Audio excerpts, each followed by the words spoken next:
প্রিয় ছাত্রছাত্রীরা, তোমরা যারা এবছর প্রথম সেমিস্টারে জেনারেলে ইতিহাস নিয়েছো, অর্থাৎ তোমাদের এমডিসি ইতিহাস রয়েছে, এবং থার্ড সেমিস্টারে যাদের মাইনর বা সাপ্লিমেন্টারি রয়েছে ফার্স্ট সেমিস্টারের, তোমাদের জন্য ইতিহাসের সাজেশন আমি করে দিলাম। 100% এর ভিতর থেকেই প্রশ্ন আসবে। এখানে সাজেশানে 5, 10 এবং 20 সমস্ত প্রশ্নই দেওয়া আছে, এবং তার ভেতরেও কিছু কিছু প্রশ্নের ওপরে স্টার্ট দেওয়া আছে। সেই প্রশ্নগুলো তোমাদের আসবেই আসবে। তো যদি তোমাদের এই প্রশ্নের উত্তর প্রয়োজন হয়, তাহলে চলতি ভিডিওতেই আমার ফোন নাম্বার পেয়ে যাবে, ডিসক্রিপশন বক্সে আমার ফোন নাম্বার পেয়ে যাবে, ফোন করে নিও। যদি কোনো বিষয় নিয়ে ভিডিওর প্রয়োজন লাগে, তাহলেও আমাকে কমেন্ট করতে ভুলো না। চ্যানেলটা থেকে যদি উপকৃত হও বা ভিডিওটা থেকে যদি উপকৃত হও, তাহলে যারা নতুন আছো অবশ্যই চ্যানেলটিকে সাবস্ক্রাইব করে দিও। আর যারা পুরনো আছো, তোমরা যারা সাবস্ক্রাইব করে অলরেডি রেখেছো, তোমরা প্রচুর পরিমাণে বন্ধুদের মধ্যে শেয়ার করে দিও, কারণ তোমাদের সাথে সাথে তোমাদের বন্ধুরাও উপকৃত হবে। চলো এবার দেখে নেওয়া যাক তোমাদের আমরা কী কী প্রশ্ন প্রথমে 5-এর দিয়েছি। প্রথম প্রশ্ন, প্রাচীন যুগে ভারতের সংস্কৃতির ধারণা বা মেহেরগড় সংস্কৃতি সম্পর্কে যা জানা লেখো। প্রায় একই ধরনের প্রশ্ন।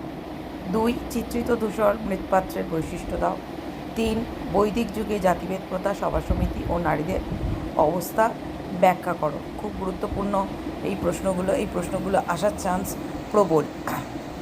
এরপরে, প্রাচীন ভারতে তালিক্রমের ধারণা দাও। মাইক্রোলিথ ও প্রশস্তির ওপর টিকা লেখো। এই প্রশস্তিটা হচ্ছে প্রত্নতত্ত্বের যে প্রশ্নটা থাকবে বড় প্রশ্ন, তার মধ্যেই পেয়ে যাবে। হরপ্পা ধর্ম সম্পর্কে আলোচনা করো। আজীবক ধর্মের মূল ধারণা দাও। ভারতের নব্যপ্রস্তর যুগ ও কেন্দ্র সম্পর্কে লেখো। ষোড়শ মহাজন পথ সম্পর্কে টিকা লেখো। এই গেল তোমাদের 5 নম্বর প্রশ্ন। তোমাদের 3টে লিখতে হবে, তো 6টা করে দেবে প্রশ্ন, 3টে লিখতে হবে, এবং 2টো পার্টেই এই প্রশ্নের মধ্যেই তোমাদের কমন চলে আসবে। এবার দেখা যাক 10-এ। এখানে খুবই কম প্রশ্ন আমি দিয়েছি। 1 নম্বর প্রশ্ন, প্রাচীন ভারতের ইতিহাস, সাহিত্যিক উপাদান ও প্রত্নতাত্ত্বিক উপাদানের গুরুত্ব বা তুলনামূলক আলোচনা দিতে পারে, অথবা এটা আলাদা আলাদা করেও দিতে পারে। সাহিত্যিক উপাদানটা খুব গুরুত্বপূর্ণ বিষয়।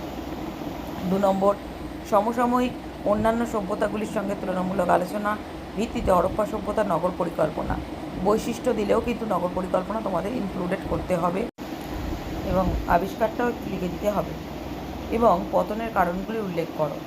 আর হরপ্পা সংস্কৃতি বললেও কিন্তু বৈশিষ্ট্য থেকেই সংস্কৃতিটাকে তোমাদের লিখতে হবে। তো এইভাবে প্রশ্নটাকে আমি ইনট্যাক্ট একটা প্রশ্ন তৈরি করেছি, যাতে কোনো প্রশ্ন এলে তোমাদের যাতে ভুল না হয়, বা তোমরা ভাবো যে নতুন প্রশ্ন এসছে বা আননোন প্রশ্ন এসছে। 3 নম্বর, বৈদিক পরবর্তী বৈদিক যুগের আর্থসামাজিক, রাজনৈতিক ও ধর্মীয় অবস্থা তুলনামূলক আলোচনা। খুব গুরুত্বপূর্ণ প্রশ্ন, দেখো স্টার্ট দেওয়াই আছে, তাই এই প্রশ্নগুলো খুবই গুরুত্বপূর্ণ প্রশ্ন, খুব ভালো করে এগুলো তৈরি করো। 4 নম্বর, বৌদ্ধ ধর্মের উত্থানকে তুমি কীভাবে ব্যাখ্যা করবে, অথবা কৃষির উন্নতি কীভাবে বৌদ্ধ ও জৈন ধর্মের উত্থানের পর প্রশস্ত করেছিল, আলোচনা করো। এই গেল তোমাদের 20 নম্বর প্রশ্ন, 10 নম্বর প্রশ্ন। এবার তোমাদের 20 নম্বর। প্রথম প্রশ্ন, নন্দবংশ পর্যন্ত মগধ সাম্রাজ্যের উত্থান সংক্ষিপ্ত বিবরণ দাও। মগধের উত্থানের পেছনে ভৌগোলিক কারণগুলি আলোচনা করো। এরকমভাবে প্রশ্ন দিতে পারে। 2 নম্বর, প্রাগৈতিহাসিক ভারতের শিকারী ও খাদ্য সংগ্রহকারী আদিম মানুষের খাদ্য উৎপাদক হয়ে ওঠার বিবর্তন উল্লেখ করো। খুব গুরুত্বপূর্ণ একটি প্রশ্ন, ভালো করে তোমরা তৈরি করবে। দেখো স্টার্ট দেওয়াই আছে, এই প্রশ্নটা ভালো করে তৈরি করবে।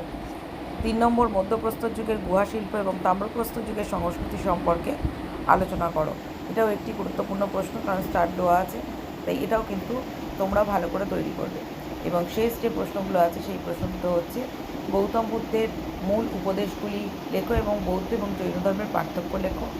প্রতিবাদী ধর্ম আন্দোলনের প্রেক্ষাপটে আর্থসামাজিক প্রেক্ষাপট আলোচনা করো। আর 2টো প্রশ্ন আছে, আমার একটু ভুল হয়ে গেছে বলতে।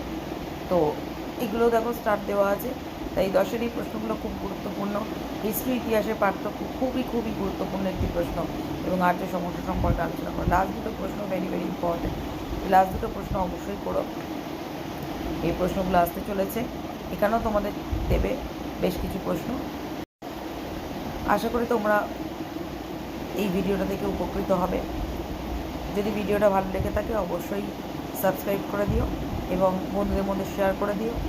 আর কমেন্ট করতে ভুলো না, তোমাদের যা প্রয়োজন তোমরা কমেন্টের মাধ্যমে আমাকে জানিও। আমি যথাসাধ্য চেষ্টা করব তোমাদের সেই সমস্ত কমেন্টগুলো ফুলফিল